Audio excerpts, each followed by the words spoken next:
کہ غلاموں اب وہ کتنے بد نصیب لوگ ہیں جو گھروں سے اٹھ کر اس جنت میں نہیں آتے. اس مسجد کے ارد گرد آبادی دیکھ لیں اور 5 وقت مسجدوں کے نمازی دیکھ لیں کتنے مسجد آبادی کتنی اور نمازی کتنے. تو کتنے بد نصیب لوگ ہیں جو گھر چھوڑ کر اس جنت میں نہیں آتے. اسی لیے حضور علیہ السلام نے فرمایا تھا کہ جس مومن کو دیکھو نا میرے غلام کو کہ مسجد آتا جاتا ہے 5 وقت تو تم گواہی دے سکتے ہو کہ یہ بندہ جنتی ہے. کہ جنتی نہ ہوتا تو جنت میں آتا جاتا کیسے. اس لیے یہ ذہن میں رکھیں. تو جو گھر چھوڑ کر دکان چھوڑ کر تاش کی بازی چھوڑ کر حقے کا کاش چھوڑ کر ٹچ موبائل چھوڑ کر ٹی وی پر ڈرامہ اور فلم چھوڑ کر اس مسجد میں نہیں آتے وہ پل صراط سے گزر کر اس جنت میں بھی نہیں جا سکیں گے. یہ ذہن میں رکھیں کیونکہ جس کو پریکٹس ہوگی نا اس جنت میں آنے کی وہی اس جنت میں جا سکے گا. اور جس نے یہاں آنا نہ سیکھا وہ وہاں بھی نہیں جا سکے. تو پھر دیکھ لے گھروں میں آبادی میں کتنے لوگ ہیں جو اس جنت میں آتے ہیں. میلاد کا اصل مقصد یہ ہے اصل مقصد یہ ہے کہ مسجدیں سجدوں سے بھر جائیں گھر کا ہر فرد نمازی بن جائے. کیونکہ جس نبی کا میلاد مناتے ہیں اس نبی نے سب سے پہلے اس دنیا میں آتے ہی اپنے رب کو سجدہ کیا تھا.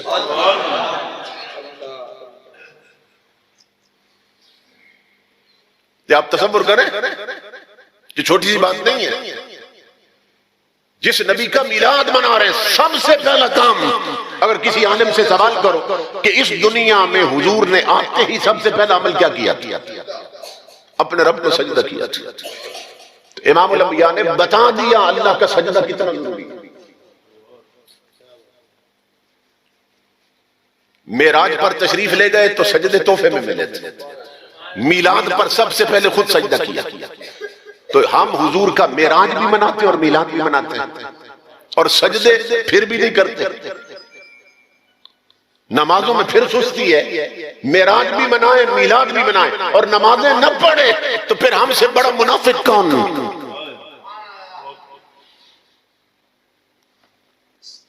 دو وجوہات کی بنا پر حضور کا میلاد منانا بہت ضروری ہے.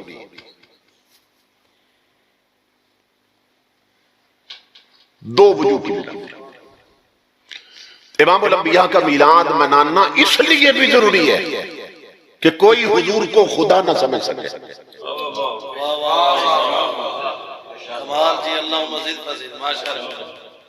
سمجھ رہے ہیں. وہ بدبخت جو میلاد سے روکتے ہیں نا وہ حقیقت کوئی نہیں جانتا. اس لیے کہ جو امت اپنے نبی کا میلاد مناتی ہے وہ اپنے نبی کو کبھی بھی خدا نہیں سمجھ سکتی. اس لیے کہ پیدا وہ ہوتا ہے جو مخلوق ہوتی ہے.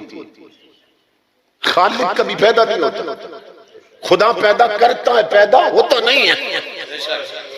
تو جب تک امت نبی کا میلاد مناتی رہی امت نبی کو کبھی خدا نہیں سمجھ سکتی.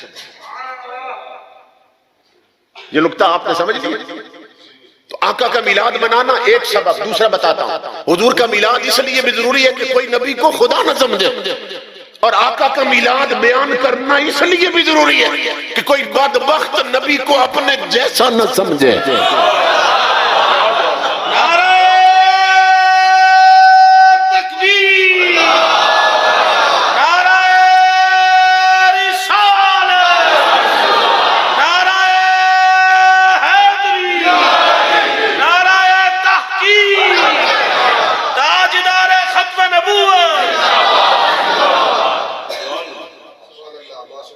یہ سمجھ گئے بات آپ. اب میں سمجھاتا ہوں آپ تاکہ کوئی بدبخت نبی کو اپنے جیسا نہ سمجھے. اس لیے میلاد بیان کرنا ضروری ہے. اس لیے بھی ضروری ہے کیوں. اس لیے کہ بعض بدبخت لوگ بد عقیدہ لوگ وہ حضور صلی اللہ علیہ وسلم کا ذکر کیسے کرتے ہیں. دلیل یہاں تک دیتے ہیں عقیدہ چونکہ یہ گھڑ رکھا ہے نبی ہمارے جیسے ہم نبی جیسے ہیں، تصور یہ دینا نبی ہمارے جیسا ہم نبی جیسے ہیں، نبی بھی بشر ہم بھی بشر، تو دلیلیں کیا لائیں گے؟ کہیں گے دیکھو نبی بھی 9 مہینے ایک عورت کے پیٹ میں رہے اور ہم سارے بھی ماں کے پیٹ میں 9 مہینے رہے، تو بشر تھے تو ہمارے جیسے تھے تو ماں کے پیٹ میں رہے، اتنا عرصہ رہے جتنا عرصہ ہم رہے تو ہمارے جیسے ہیں۔ اگلی بات نہیں کریں گے، اب اگلی میں بتاؤں گا، دلیل یہ دیں گے، دیکھو نا پیغمبر بشر تھا، ایک عورت نے جنم دیا ماں نے، ہمیں بھی ماں نے جنم دیا تو ہمارے جیسے تھے نا۔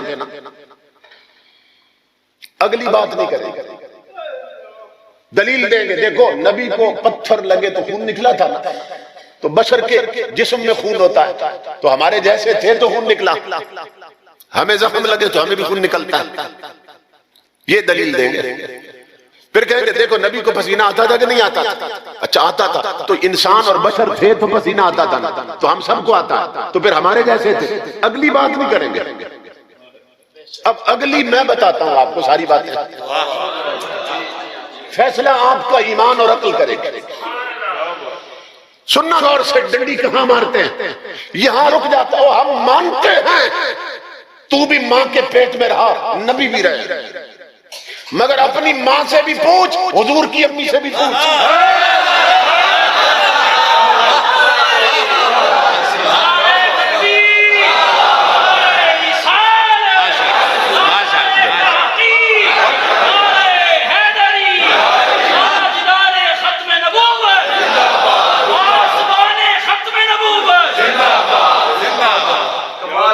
سمجھ رہے؟ تیری ماں بتائے گی تجھے، جب تک تو پیٹ میں نہیں تھا مجھے کوئی الٹی نہیں آئی تھی، جی نہیں متلایا تھا، دل کچا نہیں ہوتا تھا میرا، جب تو پیٹ میں آیا 9 مہینے رہا مجھے الٹیاں لگ گئی تھی، میرا جی کچا ہوتا تھا، میں کبھی املی چاٹتی تھی، کبھی اچار کھاتی تھی، کبھی مٹی کھاتی تھی، جو کھاتی تھی نا الٹا نکل آتا تھا، الٹی کہہ کر دیتی تھی۔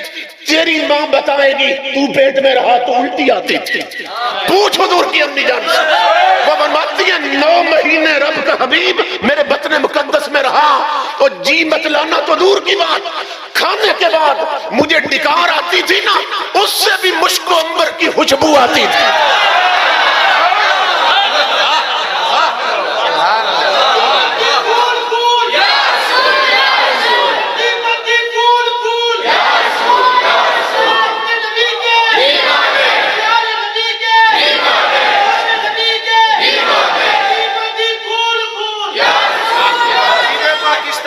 علامہ عمر فیض قادری صاحب